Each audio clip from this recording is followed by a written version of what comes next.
Hello everyone, welcome to Douglas Weekly. This week, transgenders, guns, and a question of priorities.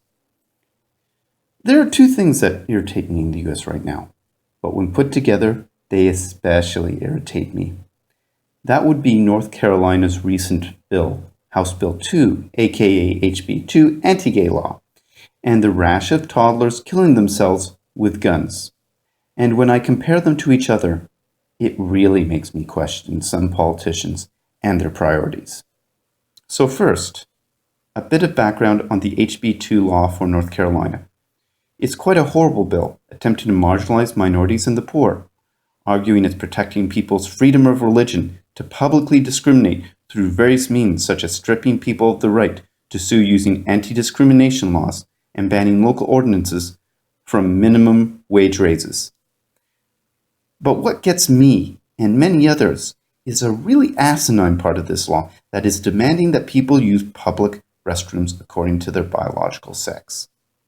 So for instance, a man who has transitioned to a woman needs to use the men's washroom.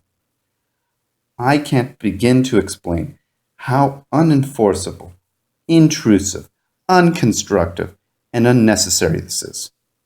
First, let's look at the enforceability. What is the government of North Carolina going to do? Have a security check and have police and security sweeping bathrooms demanding people show their birth certificates and then checking their genitals? Don't those idiots who pass this law see any issues with that? Your tax dollars at work indeed. Intrusiveness. Do you really want to start micromanaging people's bathroom habits? Apparently the Republican loves small government unless it comes to your willy, and then here comes the big bureaucracy. As for unconstructive, let's look at a scenario. A woman has completely transitioned to being a man, including surgery. They look like a male, they have the genitalia of a male, and yet now, in North Carolina, they are legally obliged to use the woman's washroom. How do you think the other women in the bathroom will react when they see this guy walk into their washroom? Finally, let's look at the unnecessariness of this. Proponents' arguments from lovely guys such as Ted Cruz is that transgenders are really predators, and if they don't have this law, guys en masse will start donning women's clothes to get into the women's washroom and watch women defecate and urinate, because that's what apparently turns on the majority of men? A, I don't think most men are into that. B, if they are into that, there's a place much easier to see that called the internet. And how many cases of this have happened? Don't hear about it too much, eh? Yet you hear about the second beef I have. Toddlers shooting themselves with guns placed within access of them. And this one just breaks my heart. Recently, I became a dad, and I can tell you, every time I hear about a baby or toddler getting hurt, it just breaks my heart. According to the Washington Post, since January 1st, there have been at least 23 toddler-involved shootings this year in the US.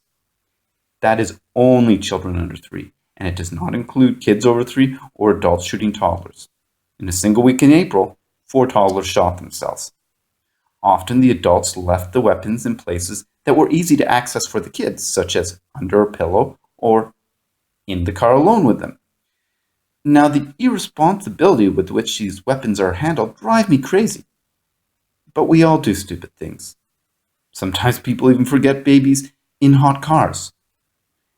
And even though it's a really stupid mistake, that is just a horrible, horrible price to pay. For me, I get most angry at the elected officials who have failed to regulate the guns, especially in places like North Carolina, where there's more regulation and required training to drive a car.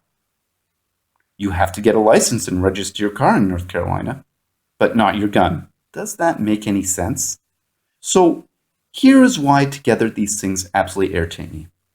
Which do you think is a more serious situation? Regulating who uses the bathroom according to their gender, or reducing the amount of toddlers being killed in gun accidents? Which do you think is doing more damage? What do you think is the priority? And guess which North Carolina and other Republican states are dead set on regulating. Yep, the bathrooms. That's really important. Not the kids shot with these guns, not that immense sorrow and pain it causes. Apparently, it's more important to deal with a problem that never existed. Apparently, these guys really do care about what you're packing. But it's not in the holster they care about. It's in your pants.